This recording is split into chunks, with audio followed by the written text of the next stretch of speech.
How does Zakat help in maintaining the economy of a given society? As far as economic society is concerned, unlike capitalism or socialism, the economic order of Islam is based on the principle that everything in this earth, everything in the universe belongs to Allah subhanahu wa ta'ala. He is the owner of everything in the universe. And Allah subhanahu wa ta'ala is the creator, sustainer, cherisher, and the owner of everything that exists in this world and in the universe. Based on this principle, Allah says in the Quran, in Surah Nur, chapter number 24, verse number 33, that give in charity out of the means which Allah subhanahu wa ta'ala has provided you. It is Allah subhanahu wa ta'ala's wealth, and Allah has made us trustees. Allah is asking us to give out of the means that He has provided us. Allah repeats the message in Surah Hadith, chapter number 57, verse number 7, that give out of the sustenance which Allah subhanahu wa ta'ala has made you a heir of. But Allah has given you the property, the sustenance, give out of that. So we as human beings are the trustees of vicegerent of Allah subhanahu wa ta'ala. So it is the wealth of Allah subhanahu wa ta'ala. That's the reason we have to spend it and earn the wealth according to the commandments of Allah subhanahu wa ta'ala, since it belongs to Him. And there are various guidelines given in the Quran how the wealth should be earned and distributed and spent. As far as how the wealth should be earned, there are various prohibitions that you cannot earn this way, otherwise everything is halal. Allah says in the Quran, in Surah Baqarah, chapter number 2, verse number 278 and 279, that give up the demands of riba. Riba is interest, it's usury.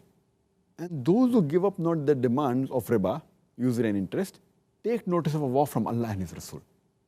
So earning through riba, through usury, through interest is haram. It is one of the biggest sins as far as earning is concerned. And Allah further says in the Quran that you cannot earn through bribing. Allah says in Surah Baqarah, chapter number 2, verse number 188, that use not your wealth as a bait for judges in order you may eat other person's wealth. So using your money to bribe people so that you may earn more wealth is prohibited in Islam. Similarly, stealing and robbing is prohibited. Allah says in the Quran in Surah Ma'idah, chapter number 5, verse number 38, as to the thief, be it a man or a woman, chop off his or her hand as a punishment from Allah subhanahu wa ta'ala. So earning while robbing is prohibited. Furthermore, Allah says in the Quran, in Surah Ma'idah, chapter number 5, verse number 90, Ya ayyuhallazina amanu, O you believe, innamal khamru wal maisuru, most certainly intoxicants and gambling, wal ansabu wal azlamu, dedication of stones, divination of arrows, rishthum min amali shaitan. These are Satan's handiwork. Fashtanibu lalakum tuflihun. Abstain from this handiwork that you may prosper. So earning by means of intoxicants, gambling, making idols, or fortune telling, all these are prohibited in Islam. Allah subhanahu wa ta'ala further gives us guidance. And Allah says in the Quran, in Surah Nur, chapter number 24, verse number 33, that do not force your maids into prostitution, those who want to remain chaste, just in order to gain some wealth or goods. But if anyone forces them after this, then Allah is of forgiving and most merciful. But you cannot earn through prostitution. And furthermore, Allah says in the Quran, in Surah Nur, chapter number 24, verse number 19, and those who love scandal to be published and broadcast amongst the believers, they will surely get a grievous penalty in this world and in the hereafter. That means anyone who likes to publicize or broadcast scandal amongst the believers, it is prohibited. And further Allah says in the Quran, in Surah Nisa, chapter number 4, verse number 2, that give to the orphans their property once they become adult. Means if you're a guardian to the property of an orphan, give it to them when they mature. And do not exchange your goods which are useless with their goods which are good. And neither do you mix up your goods with their goods. For all those who do this, they are doing a great sin. So there are various things mentioned in the Quran that you cannot earn by means of riba, interest, or by bribing, or by robbing, or alcohol, gambling, idol worship, fortune telling, by prostitution, by scandalous ways, or by eating the orphan's property. This is a guideline given by Allah subhanahu wa ta'ala, which you find in the other world today, in the modern world. All this is very common. And Allah also gives us a way, gives us guidelines how to spend the wealth. Allah says in the Quran in Surah Baqarah, chapter number 2, verse number 261, if anyone sows 1 grain in the way of Allah subhanahu wa ta'ala, Allah will give him 7 years, each year bearing 100 grains.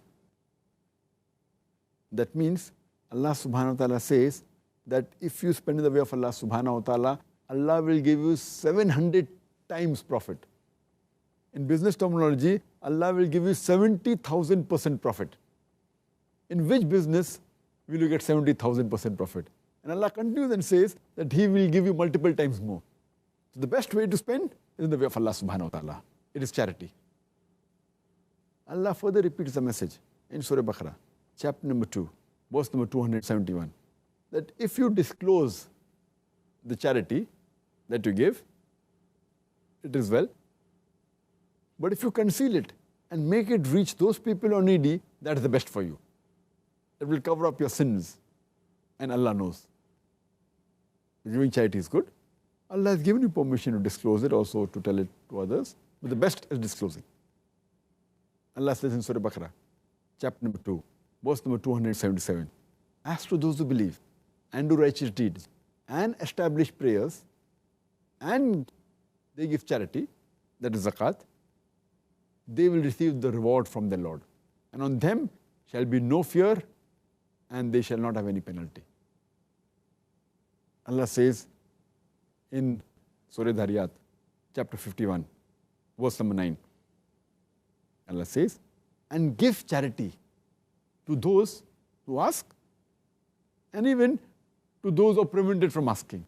And if you know the person deserves, if he's needy, if he's poor, whether he asks or does not ask, yet give him charity. I'd like to mention one more verse. Allah says in Surah Nisa, chapter number 4, verse number 36, that serve Allah subhanahu wa ta'ala and join not gods with Him. And be good to your parents and the kinsfolk and the relatives and to the orphan, those who are in need, and to the neighbors, those who are near you, and to the neighbors, those who are strangers, as well as to the wayfarer and to what your right hand possesses. So Allah gives the categories of people who should be good to. And Allah gives a warning in the Quran, in Surah Tawbah, chapter number 9, verse number 34 and 35, that as to those who hoard gold and silver and spend it not in the way of Allah subhanahu wa ta'ala, announce to them a grievous penalty. And in the year after, the wealth which they hoarded will be taken and it will be heated in the fire of hellfire.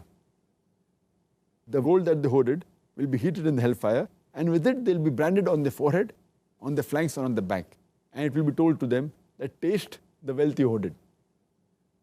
That's the reason Zakat has been prescribed for the Muslims. And Allah says in Surah Al-Hashr, chapter 15 verse number 7, that it prevents the wealth from circulating amongst the rich. If every rich human being in the world gives zakat, poverty will be eradicated from this world. There will not be a single human being who will die of hunger.